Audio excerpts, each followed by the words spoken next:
Stop me if you've heard this one. A rich man. A curious wife. A locked door she's forbidden to open. You know how it ends with blood on her hands and bodies in the basement. But what if I told you this wasn't just a fairy tale? What if the monster was real, his castle still stands, and his name was erased from history for a reason? 3 suspects. 3 locked rooms. 1 horrifying truth. Tonight, we unlock that door. Welcome back, my darklings. The candles are lit. The night is waiting. And before this story ends, you'll learn which monster lurks behind the fairy tale and why his crimes still echo in every bedtime story we tell our children. The tale you think you know. Once there was a wealthy nobleman who lived in a grand, isolated estate. His riches were legendary rooms draped in silk, servants always at hand, and gardens so vast they seemed to swallow the horizon. But there was something wrong with him. Something you could see. His beard was an uncanny shade of blue. Unnatural, almost otherworldly. And though he was charming, generous, even handsome, that strange blue beard made people whisper, cross themselves, look away. He had been married before, several times, in fact, but each of his wives had mysteriously disappeared. Still, when he turned his attention to a new young bride, her family, dazzled by his wealth, encouraged the match.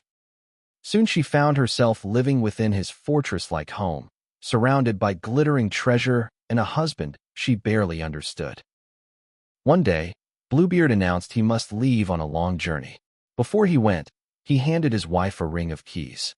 She was free to open every door in the house, wander hall after hall, admire all the wonders he had to offer. But then his finger paused on one key. Small, iron, simple. This door, he warned, you must never open, no matter what. You already know what happens next, don't you? Because you felt it too, that gnawing curiosity. That voice that whispers, just look, just once. What could it hurt? Days passed. The forbidden key seemed to call to her. Quietly, relentlessly. At last, unable to resist, she found the hidden door at the end of a quiet corridor. Her hands shook as she unlocked it. Inside was a chamber. Cold, silent, the floor slick and dark. And there, in the shadows, she found them. The bodies of Bluebeard's former wives, laid out like broken dolls. In her panic, she dropped the key. When she picked it up, it was stained with blood. And try as she might, she could not scrub it clean. The stain was magic. A mark. Evidence. When Bluebeard returned, he immediately noticed the key, the accusation it carried. He condemned her to join the others. She fell to her knees, begging for time to say one last prayer. Just a few minutes, she pleaded. Bluebeard agreed. And she stalled as long as she could, because she knew her brothers were due to visit that day. But Bluebeard grew impatient. Taking hold of her hair with one hand and lifting his sword with the other, he prepared to strike off her head. At that very moment, the doors burst open. Her brothers charged into the hall, cutting him down where he stood. But the tale remains. A warning whispered to young brides about curiosity, about obedience, and about the door you must never open. Now here's what they didn't tell you. This story might be real. The man who wrote it down, but didn't create it. The story of Bluebeard as we know it today comes through a French folktale recorded by Charles Perrault and published in 1697. But Perrault didn't invent the tale. He was a collector, gathering old oral stories passed down by word of mouth by nurses, travelers, and village storytellers, then polishing them for the Parisian literary salons of his day. Those were social gatherings where intellectuals, artists, and aristocrats mingled to discuss ideas, art, and literature. It may seem surprising, but the fairy tales we now associate with childhood were originally meant for adults. They only became children's stories centuries later. Perrault preserved some of the earliest written forms of stories we still tell today: Cinderella, Sleeping Beauty, Puss in Boots. Yet he was also known to add small flourishes of his own. Little Red Riding Hood, for example, didn't wear her famous red cloak until Perrault dressed her in it. Many scholars believe the same is true of Bluebeard's most striking detail, the beard itself. To Perrault's audience, a blue beard would have signaled something uncanny, a mark of the unnatural, perhaps even the demonic, telling readers at a glance that this husband was not what he seemed. It was likely Perrault's own flourish, added to make the villain instantly memorable. He also liked to end his tales with neat moral reflections, gently steering readers toward what he believed was the proper interpretation. In Bluebeard, he offered two. One reassuring readers that such murderous husbands belong to the distant past, and another warning that women's curiosity is dangerous and may bring about their own downfall. So when we read Bluebeard, we're not seeing the tale's beginning, but a late, carefully shaped version of something older. A story that must have existed long before Perrault wrote it down. And that raises the question, where did Bluebeard come from? Because here's the thing, unlike most fairy tales, Bluebeard has no magic in it. No wishes. No transformations. No talking animals. It all feels disturbingly real. Suspect 1. The knight who became a monster. Some historians believe the answer lies in a real nobleman. A man whose crimes were so monstrous, so impossible to comprehend, that they lingered in memory long after his name vanished from polite society. A man called Gilles de Rais.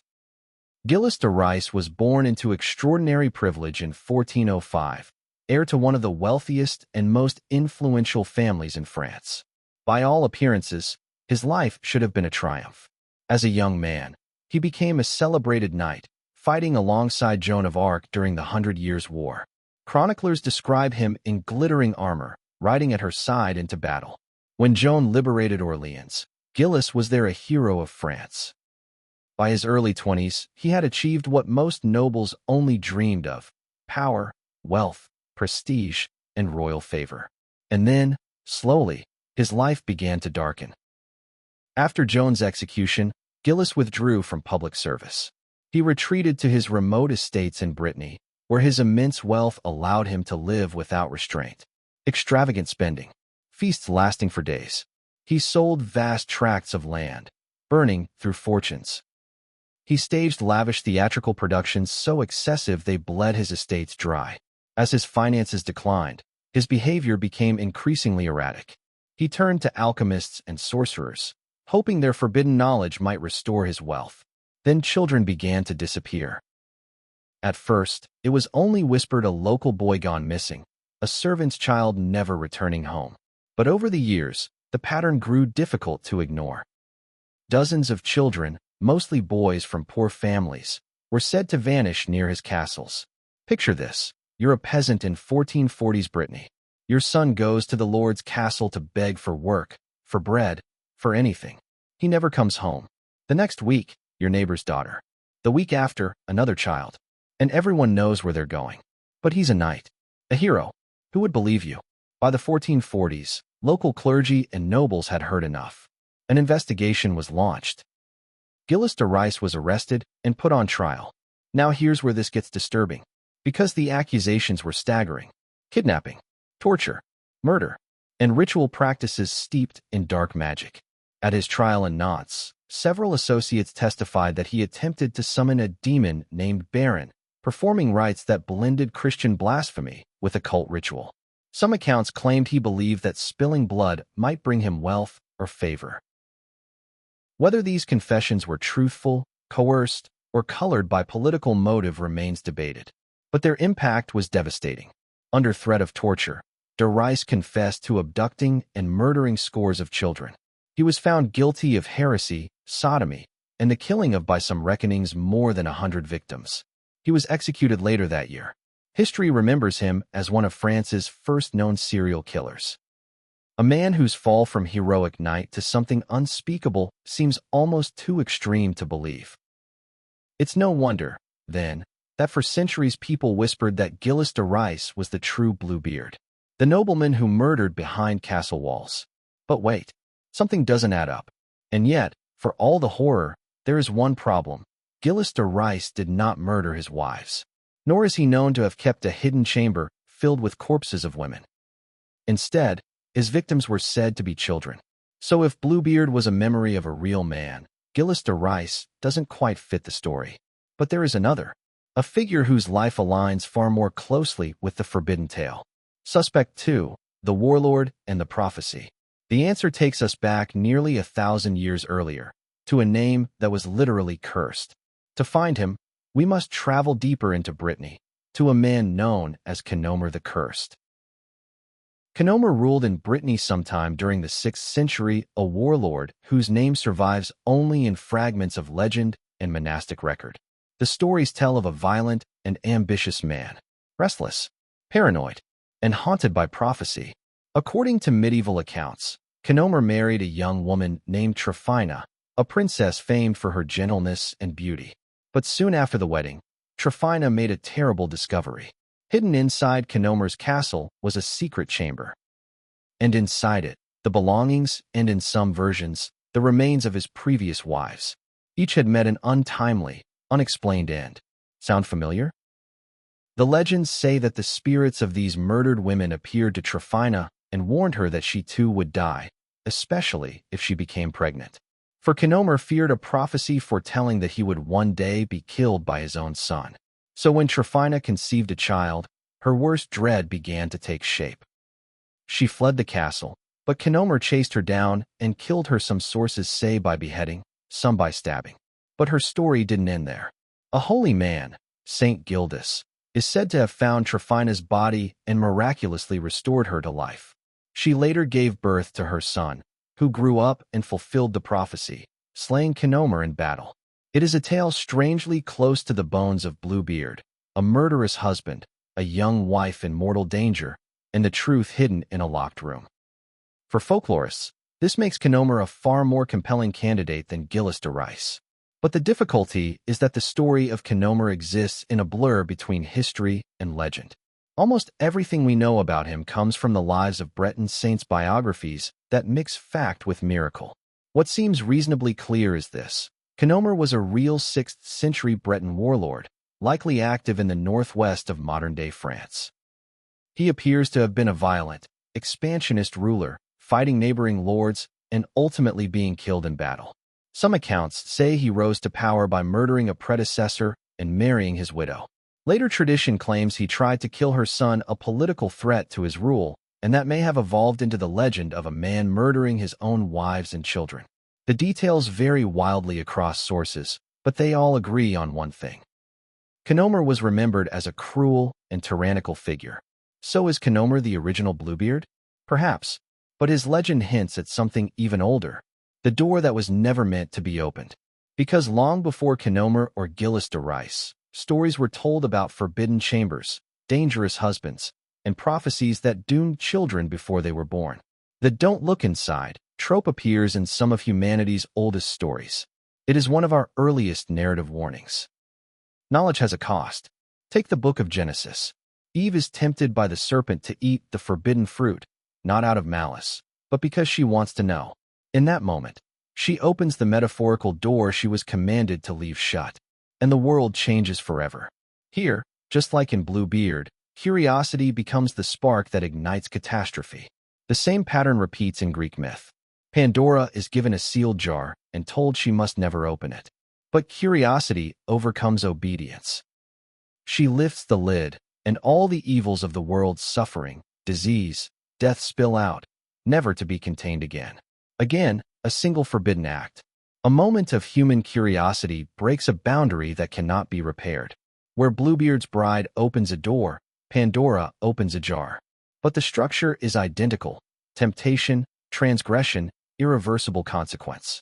Even the legend of Kenoma the Cursed has echoes in ancient Greek myth. King Acrisius learns a prophecy. He will one day be killed by his own grandson. To prevent it, he locks his only daughter, Danae, inside a bronze chamber, a room she can never leave. But fate finds a way. Zeus enters the chamber as a shower of golden rain. Danae conceives Perseus, the child who will eventually fulfill the prophecy and kill Acrisius. The parallels are striking: a sealed chamber, a ruler terrified of his own bloodline, and the child who fulfills the destiny he tried to prevent. No matter the culture, the result is always the same. The forbidden room is opened.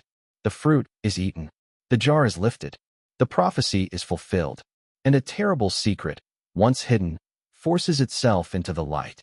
For this reason, many folklorists argue that Bluebeard is not merely a story about one cruel husband, but the survival of an ancient narrative skeleton, a tale told and retold for thousands of years about taboo knowledge, female agency, and the danger of looking too closely.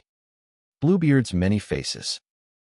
Folklorists classify Bluebeard as tale type ATU 312, the mating killer, a narrative that appears in many variants across cultures and centuries. One of the most famous is the English tale Mr. Fox, in which a young woman visits the castle of her betrothed and discovers a bloody chamber filled with dismembered bodies.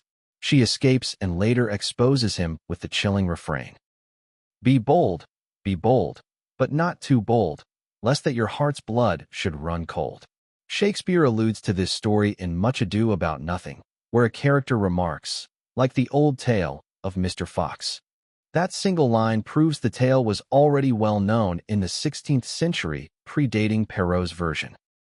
Another European cousin is Fitcher's Bird, collected by the brothers Grimm in 1812, but believed to be far older. In this version, a sorcerer abducts three sisters in turn. He gives each a key and an egg, and forbids them to open one particular room. The first two do, and find it strewn with bones and blood. Their eggs drop into the gore, becoming permanently stained, a mark of disobedience that seals their doom. The sorcerer kills them, but the third sister is clever. She hides the egg, revives her murdered sisters with a magical salve, escapes by disguising herself as a bird, and destroys the sorcerer. Again, we have a forbidden chamber. Curiosity, corpses, transgression. It's the same bones, just rearranged. The story of Bluebeard may well be the evolved, warped memory of a real-life killer, but it has likely been blended with older folklore motifs to create the fairy tale we know today. The truth behind the Bluebeard. So who was Bluebeard? Was he Gillis, the knight-turned-killer who murdered children behind castle walls? Was he Canomer, the prophecy-haunted warlord who slaughtered his wives to cheat fate? Or is he something worse? Here's what I believe. Bluebeard isn't one man. He's an archetype that appears again and again throughout history, wearing different faces, speaking different languages, but always leaving that same locked room behind. The story survived because it had to. Because it warned daughters and mothers and sisters that monsters do not only dwell in magical forests with green faces and jagged teeth. They can be charming, respectable, handsome, wealthy. We may even marry them. And the locked room? That's where the truth lives. The truth we're told not to seek. The truth that will damn us if we find it. But also the truth that might save us, if we're brave enough to look. The door is still there. The key is still bloody. And somewhere, right now, a new wife is reaching for the handle. A story we tell to remind ourselves that some secrets are buried for a reason, but they never stay buried forever. Sweet dreams, my darklings. And remember, some doors were locked for a reason.